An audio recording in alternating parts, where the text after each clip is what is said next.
Hey guys, welcome back to the channel. Today we are tackling another project on our 2018 L5P Duramax. Alright, now you guys have seen us kind of do a bunch of the front end engine work. If you haven't, check back in earlier episodes. We did the oil pump gear, the oil pump pin and crank pin. We tackled that. We've done a PPE oil pan, and now we are working on our high pressure fuel system. So most diesel trucks work on two styles of pump, and really it's three, but I'll make it easy for you. We'll just cover the two. You have the lift pump that takes the fuel from the tank and pushes it towards the injection pump on an engine. All right, now for low pressure fuel, these trucks use an electric lift pump. That was the first of its kind for a Duramax. This is the first factory Duramax that came with an electric lift pump. Everything else was suction. Now, moving on with that, in 2001, when the LB7 Duramax came out, okay, there was the CP3, and that ran all the way up until your LMLs. The LMLs got the disastrous CP4 that continues to plague owners as well as Power Stroke owners. And then the L5P came with this pump here. This is the HP4. Now, I won't sit here and claim that the HP4 is perfect. I have not seen them, but people have told me they have failed. I personally had great luck, and I did not treat this like a CP4 truck. Like, I filled up where I wanted to fill up. If I had additive, I threw it in. If I didn't worry about it. And 103,000 miles on the odometer, our factory HP4 has been flawless. However, they don't make stroker HP4s. So in order to get more fuel to our injectors, we're going to have to go all the way back to 2001 technology with our good friends over at Dan's Diesel Performance.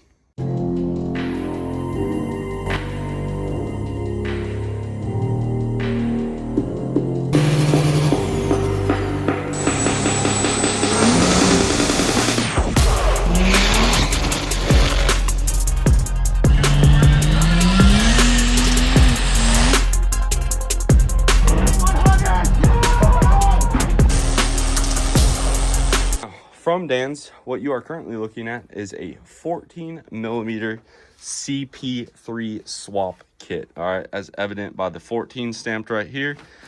This is what all the baddest L5Ps are using.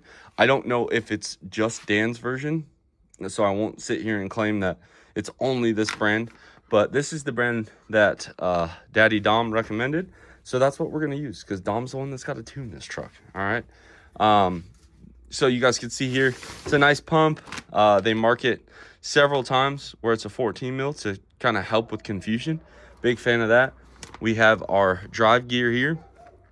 And then if you guys look, we have our 4 mounting bolts here. Now this particular pump bolts in through the front. So the bolts go through the front there. And then here is our 2 outlets to our different rails. Looking at this is going to be our feed. I think these are built off of like a 6.7 Cummins style pump, but I could be wrong, and that's fine too. This is going to be our factory feed line here. Looks like it clips into the factory supply line, which is nice. And then up here, this is going to be our return line. So judging by how all this is laid out, I'm going to go out on a limb here and say that this is our factory, or this is the return fitting with the banjo on this pipe. I'm assuming we splice this in, and then we have our 2 high pressure lines. I'm hoping that go to each rail. And then there's also a cap that I'm not too sure what that does. I'll be honest with you. I reached out to Dan's. They are currently working on a bunch of videos for you guys to have kind of instructions. I am hoping that I can just figure this out as we go. It can't be that hard, right? Now with the CP3, essentially what you have is a cam that turns in here, which is attached to this shaft here. And there are 3 plungers, all right? And that is how it makes high pressure fuel. So appreciate Dan for getting this shipped out. Yeah, let's get it installed. So we'll have to remove the old one and then throw this one in. As far as CP3s go, there is no timing, as you can see here on the gear. There is a notch there, but it doesn't really matter. We're gonna start disassembly of a pump here. And we'll start in the front because I like going backwards. So you're gonna take these 4 bolts out. You got one right under this coolant pipe, right here. Oh, goodness, right here. Does appear a wobble is gonna take us to the promised land. And then over here, you got this one. And I put the harness like all up in my way. All right, hold on. Grab a little extension action here. And yes, if you guys watched our previous video, it was a lot easier with some of the stuff out of the way. However, I don't want to have to remember where half this crap goes. So I decided to put some of it back on. Yeah, that's not going to be happy. All right, short wobble. And bolt is out. Transition over to the short wobble over here. Bolt should be out. So you don't have to pull them all the way out. They just obviously need to be loose.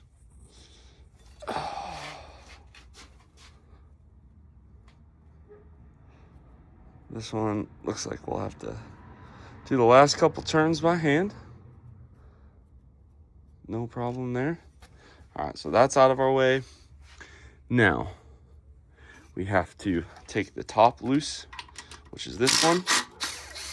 Nope, just kidding. This one. And this one. All right. So you guys see these 4 bolts here? And if you get confused, the cool part is you come over here to your CP3 and you can check the layout. Now, I paint my CP3s because I don't want them looking like they came out of the Titanic after a couple months. Now, up here, we have to disconnect our feed line. We have to pull all of our hard lines off.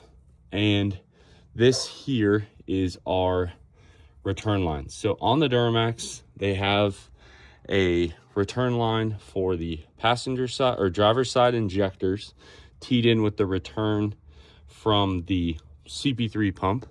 And then if you look over here, that return's also teed back into the factory here, and then it goes back to your tank right over yonder. So not a super sophisticated return system at all, but now we got to get all these lines out of the way. And then there's our 2 high pressure lines down there. So they come up and over. Looks like we're gonna have to remove this at least for visibility. So I'll go ahead and zap this front structure piece out so we can get to our lines.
There she is, folks, all painted up, looking beautiful. We are going to have to lube up this O-ring here. I'm going to use a little bit of that mall assembly lube you guys see me use all the time to ensure that this slides in. And again, there's no timing mark on this. Just plop it in wherever it sees fit, and hopefully we don't mess up the paint too bad. I did go ahead and pull our coolant, I think coolant tube, maybe, or no, that's the water. So water neck out, and then I pulled our factory turbo drain out, and then our factory oil feed out. Okay, so this is what came out of the valley there. I did that because it's a little easier without the pump in the way. So this is kind of a precursor to our S400 swap. But yeah, that's what we have to remove anyway. I just figured while I was there waiting for paint to dry, pull that out. Wasn't too bad. Honestly, it came out relatively easy. And now we have a nice clean valley to drop this pump into. We're right down there.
CP3 mounting bolts torqued, lines routed, block off plug there, done, open bolt hole normal, extension harness done. I had to tweak the return line a little bit.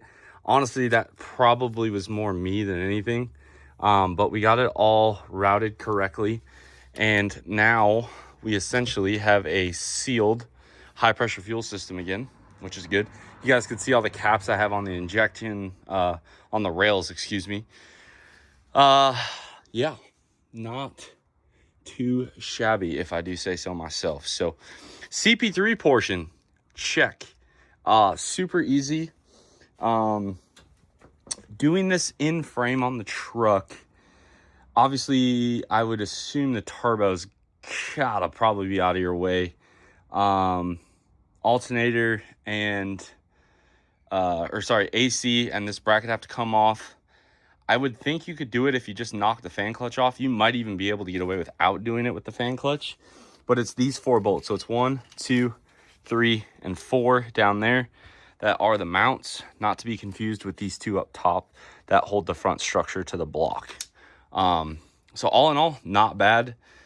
This kit installed really easy. Like I said, they're going to do a video for all you DIYers, but I was able to just hobble it together myself. Pretty self-explanatory. Factory torque spec on the pump bolts is like 18 foot-pounds. Did that. Didn't torque the lines, just kind of went off how I feel. And these have the really nice clamps on them. The only thing I'm thinking about is maybe putting a Cummins isolator on this line here. It is kind of a long run, but you know, if Dan's willing to sell the kit without it, then clearly they've tested it.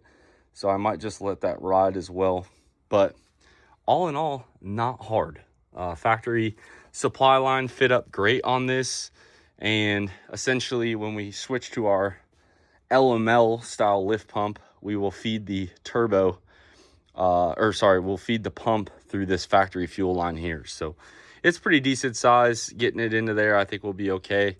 And then you guys can see I got the oil. I don't know if you guys can see here. So the oil drain is right under the up pipe. The oil supply is right next to the up pipe. I got those kind of capped off to keep dirt and debris out of them. And yeah, it looks fantastic. I really like this pump kit, and it was an easy swap. I would argue probably honestly easier than an LML. It's been a while since I've done an LML though, so maybe it's the same, but this was surprisingly cake. And we only have 2 lines now. The factory had 2 lines, but they crossed over all kinds of crazy. So I do feel like this is a better fuel distribution system.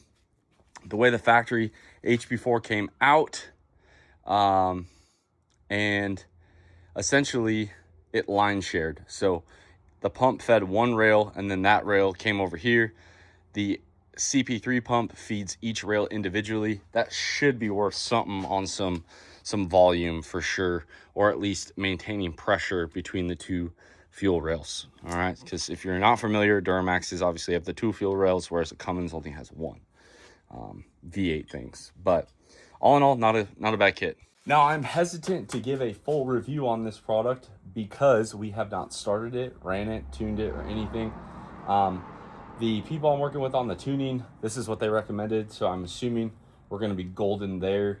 Dan's has a good reputation, especially in the Duramax world. I see they also make Cummins stuff as well.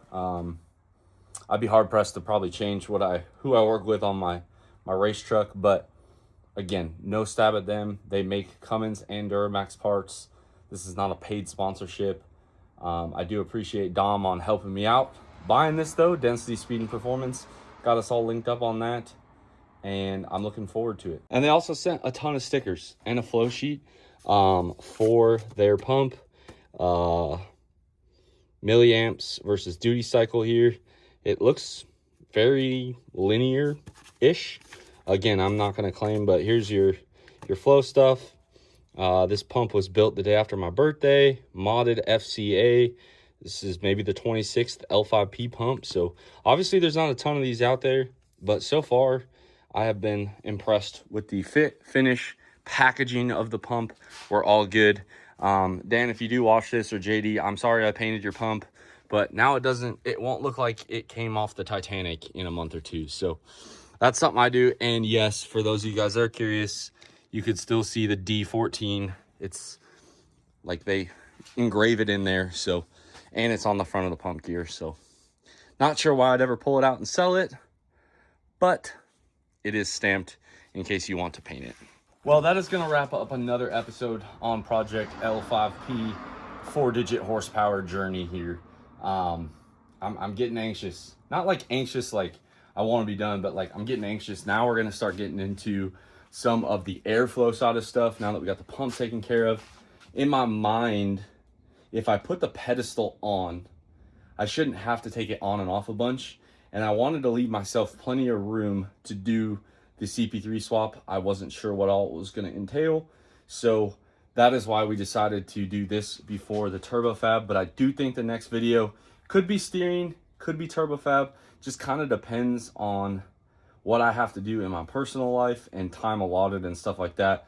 But we are going to start on the downpipe of the S400 that we're putting in there. As you guys can see right there, there is our old downpipe. I have decided, for simplicity, I'm going to cut into this pipe and reuse some of it, mainly because the S400 isn't our end goal and it already fits. It's got a decent flange. It seals up well. It does have a support down there. All things make me think like it's stainless. We'll just weld into this pipe here.